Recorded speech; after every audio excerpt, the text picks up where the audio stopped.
So this week, after, of course, it was revealed that there were, in fact, about 10, I believe it is, classified documents found at the office of a think tank that President Biden used as vice president, occasionally as his own office.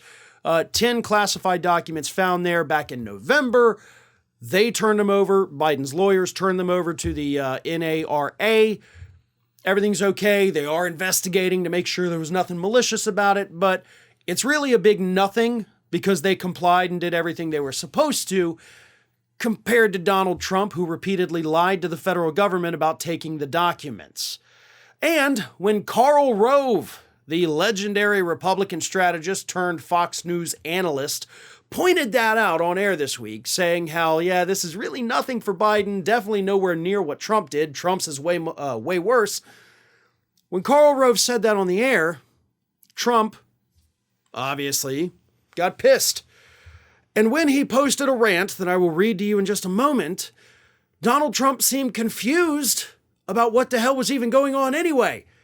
Like, he's getting basic facts wrong, and I'm assuming he's doing it on purpose to make Biden seem like more of a criminal than Trump is. But here is what Trump said, and I will completely blow it out of the water in just a moment. But here's the statement first. Again, it was on Truth Social.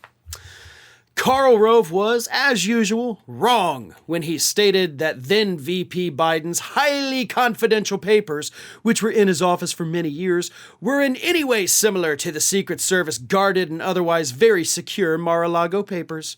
Biden was not then president, had no power to declassify, and came under the very tough Federal Records Act.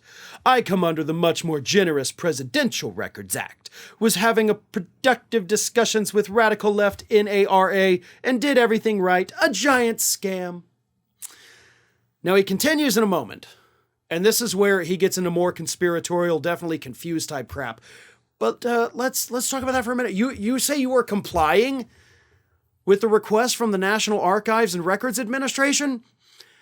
They begged you for a year to just give the documents back. Your lawyers, possibly at your own direction, lied on the forms, the official forms. It's basically the same as lying under oath, that everything had been returned. Then they subpoenaed the surveillance footage from Mar-a-Lago, got their hands on that, realized you were lying to them. Then they had to send the FBI to go recover the rest of the documents after you and your team repeatedly lied to them about having them in the first place. Keep in mind, Trump taking these documents is really not why he's under investigation, because he was given a full year to just return the documents. They knew he had them. All they said was, we want them back. Please give them back and this is over. So had Trump done that at any point in the 12 months prior to the FBI going to Mar-a-Lago, it would have been the end of it. There'd be no investigation. Like, that's the thing people have to remember. The NARA did not want to investigate. They didn't want to make this a federal case. They just wanted their crap back.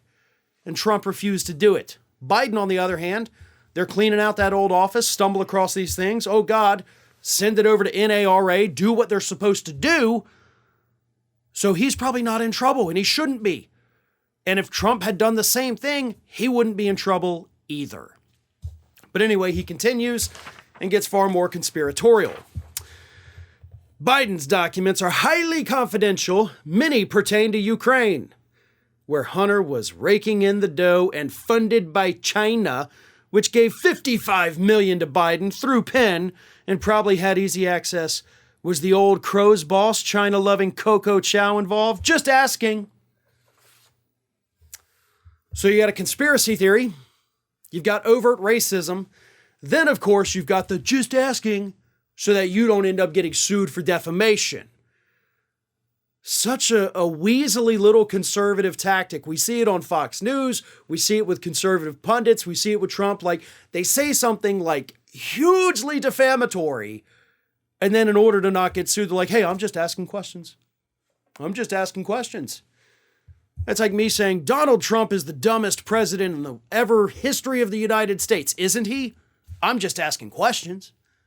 I'm just putting it out there to see what you think. I'm not saying it. I'm just asking you. Here's the thing. That $55 million that China gave to Penn that allegedly went to Biden, that's not what happened. Pennsylvania University, University of Pennsylvania, has a think tank named after President Biden, and the college received $54 million as an endowment from China, but Biden was not a part of that at all. So they did not give $55 million to Biden. That's where he seems a little confused. And again, confused on purpose, because he's trying to confuse his base. Because that is a complicated story. I explained it over at Ring of Fire yesterday. And they don't want to explain the details. So in their minds, China gave Biden $55 million, and that's why he stole the documents. I don't even want to get into the racism that Donald Trump once again threw at Elaine Chao, because we've seen it far too many times and it's disgusting. But this is who he is. He's going to do whatever he takes. And this finding of the documents at Biden's office is, of course, unfortunate for the administration, not because it presents a legal problem, but because it emboldens the crazies like Trump himself here. And they're going to use it to attack him till the end. Hi, everyone. This here is little Athena. And Athena would like to know why you haven't subscribed to Fair and Balanced yet. So please, don't let Athena down. Subscribe today.